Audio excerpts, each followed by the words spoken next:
हो चुका है। कहां जा रही है हमारी कौम? क्या मरना नहीं है? क्या खुदा हमसे पूछेगा नहीं हमारी जिंदगी के बारे में? क्या वो हमारी आंखों के बारे में हमसे सवाल नहीं पूछेगा? हमारे पैरों के बारे में हमसे सवाल नहीं पूछेगा? क्या अल्लाह की किताब तस्वीर आगे आओ पढ़ो, ठीक है, नहीं पढ़ो कोई बात नहीं। ये नसीहत की किताब है, ये ऐसी नसीहत की किताब है कि इसकी नसीहत को सिर्फ सुन करके बल्कि दीवार पर इसकी नसीहत को पढ़कर लोगों के रोंगटे खड़े हो गए। खुद इमाम आजम की हयात तैयबा देखें, मस्जिद के अंदर मौजूद है, इमाम नमाज पढ़ा रहा है इशा की।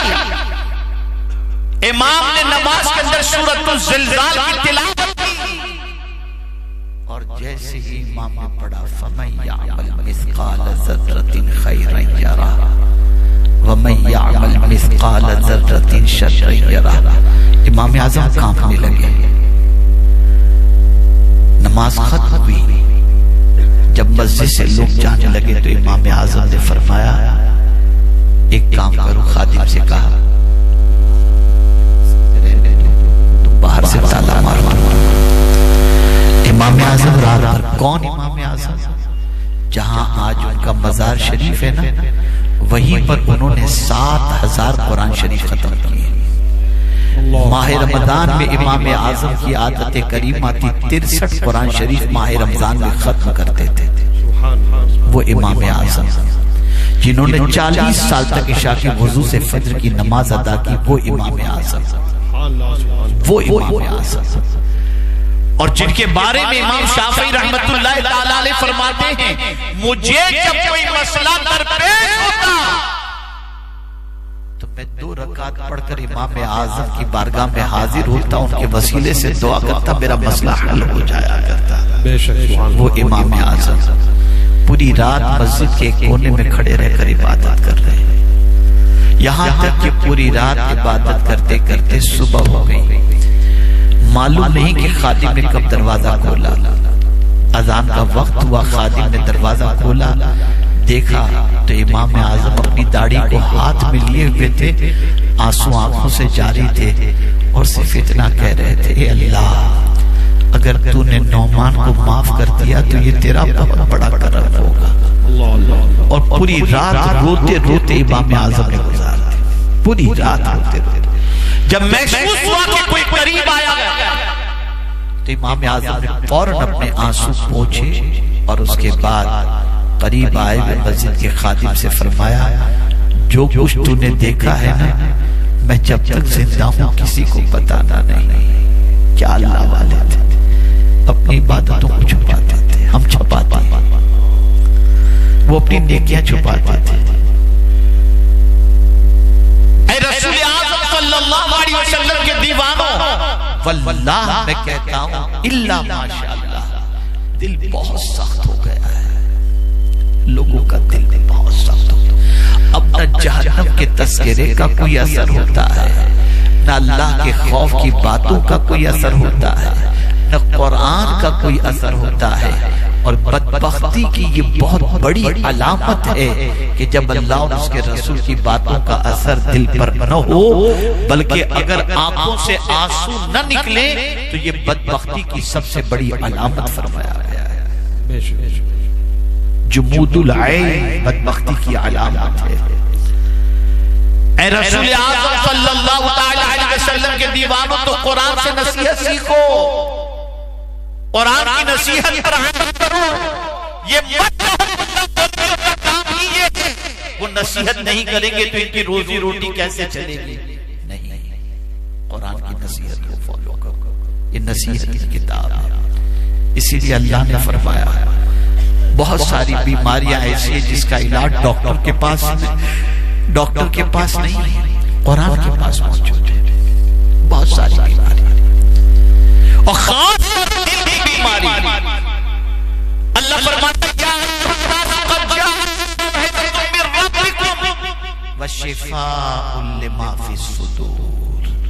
ऐ लोगों, तुम्हारे पास तुम्हारे रब की तरफ से नसीहत आ गई और तुम्हारे दिल के लिए शिफा आ गई। शिफा, इलाज नहीं फरमाया, शिफा फरमाया। यानी तुम्हारे दिल का कोई भी रोग हो, उस रोग का इलाज चाहते हो तो इस कुरान के जरिए अल्लाह तुम्हें शिफा अता करेगा। यकीनन शिफा नसीब होगी। मुसलमानों, कुरान से अपने ताल्लुक को मजबूत करो, नमाज से अपने ताल्लुक को मजबूत करो, गुनाहों से रिश्ता छोड़ो। कब तक गुनाह करते रहोगे? कब तक अल्लाह की नाफरमानी में जिंदगी गुजारते रहोगे? अभी 32 घंटे में 11 जलजले आए। गुज़िश्ता 32 घंटे में 11 जलजले आए। बांग्लादेश में, तिब्बत में, पाकिस्तान में, दिल्ली में, बंगाल की खाड़ी में, सब जगह जलजले आए। 32 घंटे में 11, और सब अलग अलग जगह पर। सेंटर समझ में नहीं आ रहा है कि कौन सी जगह पर। मालूम है कब कौन जलजले का शिकार हो जाए, कब कहीं मौत आ जाए, नहीं मालूम, कोई नहीं जानता। वमा तदरी नफ्सुम बिअय्यि अर्दिन तमूत, कोई जान नहीं जानती कि उसकी कहां मौत वाक़ होगी। रसूल आज़म सल्लल्लाहु अलैहि वसल्लम के दीवानों, हम पूरी जिंदगी कोशिश करते हैं जमीन के ऊपर की जिंदगी गुजर जाए। कितना जी जी कर जिएंगे नहीं मालूम। अभी हफ्ता 15 दिन पहले एक बहुत जबरदस्त डॉक्टर पेशेंट को देखते देखते सीने में दर्द शुरू हुआ। 35 साल का डॉक्टर, उसी जगह पर उसका दर्द निकल गया। नहीं मालूम क्या तैयारी है आखिरत की, क्या सामान है आखिरत का। क्या वहां रुपये काम आएंगे, डॉलर काम आएंगी, करेंसी काम आएगी, क्या चीज काम आएगी? आमाल काम आएंगे, जिसके लिए हमारे पास टाइम आएगा। बिल्कुल हमने तो बहुत सारों को इतनी आसानी से नमाज छोड़ते हुए देखा जैसे नमाज छोड़ना कोई गुनाह है ही नहीं, है ही नहीं। हुजूर मुफ्ती आज़म हिंद अलैहि रहमतुल्लाह व रिज़वा की ज़ौजा और हमारी मखदूमा ऐसी औरतों से भी पर्दा करती थी जो औरतें बेनमाजी थी। अल्लाह अल्लाह, ऐसी औरतों से भी। गौसे पाक रज़ियल्लाहु ताला अन्हु फरमाते हैं, बेनमाजी मर जाए तो उसे मुसलमानों के कब्रिस्तान में न दफनाया जाए। अगर इशा और फज्र की नमाज हम पर गिरा करती है और फिर भी हम अपने आप को मोमिन कहते हैं, तो मैं समझता हूं अपने दावे में हम कमा हक सच्चे नहीं। इसलिए कि हुजूर ने फरमाया कि मुनाफिक पर इशा और फज्र की नमाज भारी है। अजीब सिचुएशन हुई। मैं तो जब हालात देखता हूं तो कभी कभी ऐसा लगता है कि इस्लाम पहुंचा भी है कि नहीं पहुंचा हमारे लोगों तक, या इस्लाम को कोई अहमियत देते भी हैं कि नहीं देते हैं। नाम के ही सिर्फ मुसलमान है, या गोश्त मछली खाने के लिए, या वाकई मुसलमान बनकर के जीना भी चाहते हैं। क्या जरूरत थी इमाम हुसैन को अपने बच्चों को शहीद करवाने की? क्या जरूरत थी? क्या तख्त और ताज के लिए उन्होंने शहीद करवाया हजरत अली अकबर को? क्या जाहो हिशम के लिए उन्होंने हजरत अली असगर की कुर्बानी दी? नहीं। क्या उन्होंने खुद जान इसलिए दी कोई तख्त और ताज पीछे हजरत इमाम ज़ैनुल आबिदीन को मिल जाए? एक ही मकसद था, मेरे नाना की उम्मत तक मेरे नाना का दीन पहुंच जाए, और मेरे नाना की उम्मत कुरान पर अमल करके, दीन पर अमल करके अपनी दुनिया और आखिरत दोनों संभाल ले। लेकिन अफसोस हम शरबत और खिचड़ा खाने ही से फुर्सत नहीं पाते। ये हमारा हाल हो गया। वल्लाह मैं कहता हूँ इतना सख्त दिल हो चुका है मुसलमानों का, इतना सख्त दिल हो चुका है कि अब कोई फर्क नहीं पड़ता गुनाह करने के अंदर, कुछ नहीं इल्ला माशाअल्लाह। डरो अल्लाह से, डरो अल्लाह से। मुझे याद आता है क्योंकि मैंने अभी हफ्तावारी इज्तिमा के बाद भी मैंने एक बयान रिकॉर्ड करवाया है, उसके अंदर माह रमजान में क्या करें और माह रमजान में क्या न करें, तो न करने में मैंने दो ही चीजों पर सबसे ज्यादा तवज्जो दिलाई है, एक तो जबान की हिफाजत, एक दूसरी निगाह की हिफाजत। बस इसकी प्रैक्टिस माह रमजान के अंदर करो, इसकी प्रैक्टिस करो। मैं क्या बताऊं, हमारी कौम का 14-15 साल का जवान लड़का 16 और 17 साल की उम्र के अंदर इतना यानी उसकी हालत खराब हो जाती है और उसकी गंदी आदतों की बुनियाद पर वो इस काबिल भी नहीं रहता कि चल फिर सके, ज़हनी तौर पर मफलूज, पढ़ाई में मफलूज, और सारी गंदगी की आदतें उसके अंदर कुट कुट के भर दी जाती, बड़ी बड़ी होती है। यह हाल हो चुका है। क्यों? गंदी पिक्चरें देखकर, ये गंदे मनाजिर देखकर बदलो अपने आप को, चेंज करो अपने आप को। क़यामत में अल्लाह आंखों के बारे में पूछेगा, मेरे बंदे मैंने आंख दी थी, क्या देखा तूने?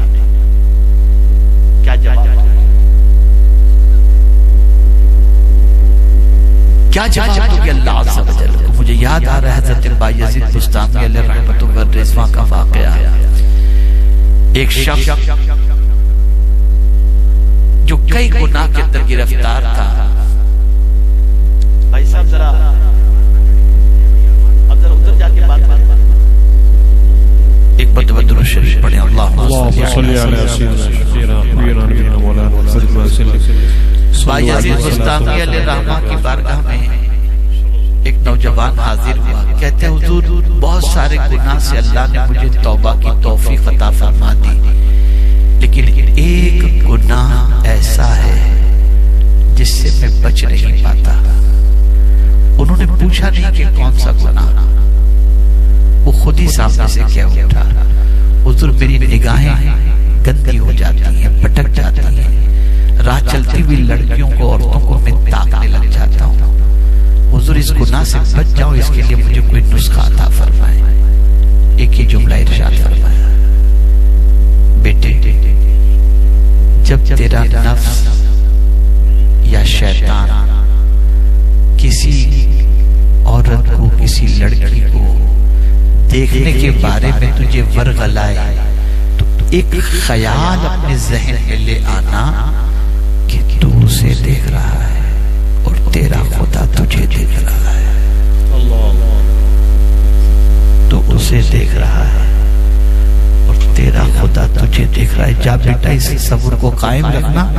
अब 15 रोज के बाद आना। जब वो 15 रोज के बाद आया तो उसकी निगाहें झुकी हुई थी, रोते हुए कहता है अब तो निगाह उठाने की हिम्मत नहीं होती है।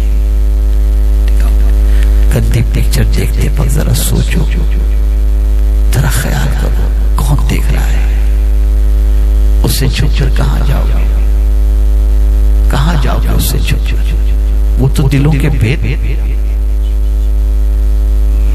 इतनी बेबाकी हो गई, जो चीज आया देख रहे, उसकी दी हुई आंखों से उसी के फरमान के खिलाफ वो देख रहा है और फिर भी गुनाह किए जा रहे हैं। डरो अल्लाह से, खुदा के लिए डरो, खुदा के लिए अपना ईमान खराब ना करो, खुदा के लिए अल्लाह अज़्ज़ा व जल्ल उसके रसूल सल्लल्लाहु अलैहि वसल्लम की बारगाह के अंदर शर्मिंदगी के साथ हाजिरी को दावत मत दो, बदलो अपनी जिंदगी को। मैं बहुत बहुत मुबारकबाद पेश करता हूँ हमारे हाफिज अशफाक साहब क़िबला को, जिन्होंने माशाअल्लाह कई सालों से यहाँ पर इदारा कायम करके कई बच्चों को हिफ्ज़ की दौलत और कुरान की दौलत उनके सीने में मुंतकिल करने की कोशिश की, और अल्हम्दुलिल्लाह आज इनके साथ सफर का इत्तेफाक भी हुआ। लखनऊ से लेकर यहाँ तक बहुत सारी चीजें जानने को मिली, बहुत सारी ख्वाहिशें सुनने को मिली और इनके अरमान सुनने को मिले। बस मैं सिर्फ इतना अर्ज करूंगा, इस किताब को अल्लाह अज़्ज़ा व जल्ल ने जो नाजिल फरमाया है उसकी कई वजूहात और कई असबाब में से नुज़ुल कुरान का एक मकसद ये भी है कि हम इस किताब की पैरवी करें, हम इस किताब के रास्ते पर चलें। अगर हमने नहीं किया तो सरकार सल्लल्लाहु अलैहि वसल्लम का फरमान हक है कि किताब व सुन्नत को जो थाम ले वो कभी गुमराह नहीं होगा। इसलिए किताब व सुन्नत को थाम लो और गुमराही से अपने आप को बचा लो। आज से 2-4 बातों की नीयत करके यहाँ से उठो और इसकी प्रैक्टिस अपनी जिंदगी में करने की कोशिश करो। पहली चीज, अल्लाह न करे कोई लड़की कोई औरत तुम्हारी निगाहों के सामने से गुजर रही हो, या तुम YouTube पर देख रहे हो और कोई ऐसी चीज तुम्हारे सामने आ गई, नफ्स कहता हो कि देख लो, तो एक तसव्वुर जमा लेना, मेरा खुदा मुझे देख रहा है, बस निगाह हटा लो। और जैसे ही निगाह हटाओगे अल्लाह दिल के अंदर नूर पैदा कर देगा, और दिल में नूर ही नहीं हिकमत भी अता फरमा देगा। और फिर कैफियत ये होगी जो दुआ करोगे अल्लाह तुम्हारी दुआ को कबूल भी फरमाएगा इंशाअल्लाह। इसका ख्याल रखो। दूसरी चीज, नमाज किसी कीमत पर न छोड़ो, सफर हो हदर हो, नमाज मत छोड़ो। आप नमाज पढ़ोगे हुजूर की आंखों को ठंडक पहुंचेगी। वे बहुत फिक्र अंगेज गुफ्तगू और वलवला अंगेज गुफ्तगू, अव्वल तो मैं इतनी सलाहियत नहीं रखता कि ये कर सकूं, लेकिन अगर मैं करूं तो आप अपनी जिंदगी में क्या चेंजेस लेकर के उठेंगे मुझे नहीं मालूम। तो जो आपको पसंद है वो सुनाने की बजाय जो आपकी जरूरत है मैं वो सुनाने की कोशिश करूं कि आप इस पर अमल करें। मियां हाल तो यह है कि पहला कलेमा भी हमारी कौम को याद नहीं, पहला कलेमा भी याद, गाने कई याद आ गए, पहला कलेमा भी याद। और हमारे उलमा बैठे हैं, निकाह पढ़ाते होंगे तब पता चलता होगा जब दूल्हे को पहला कलेमा पढ़ाते हैं तो दूल्हा पसीना पसीना हो जाता है। सही पढ़ ही रही बात, कुछ नहीं। तो मेरी निगाहों के सामने इस वक्त बहुत बच्चे बैठे, जवान 12 साल 14 साल 15 साल 18 साल के, यहाँ वहाँ सब तरफ बैठे हुए बच्चों, अपनी जिंदगी बदलो। वो खबरदार गंदे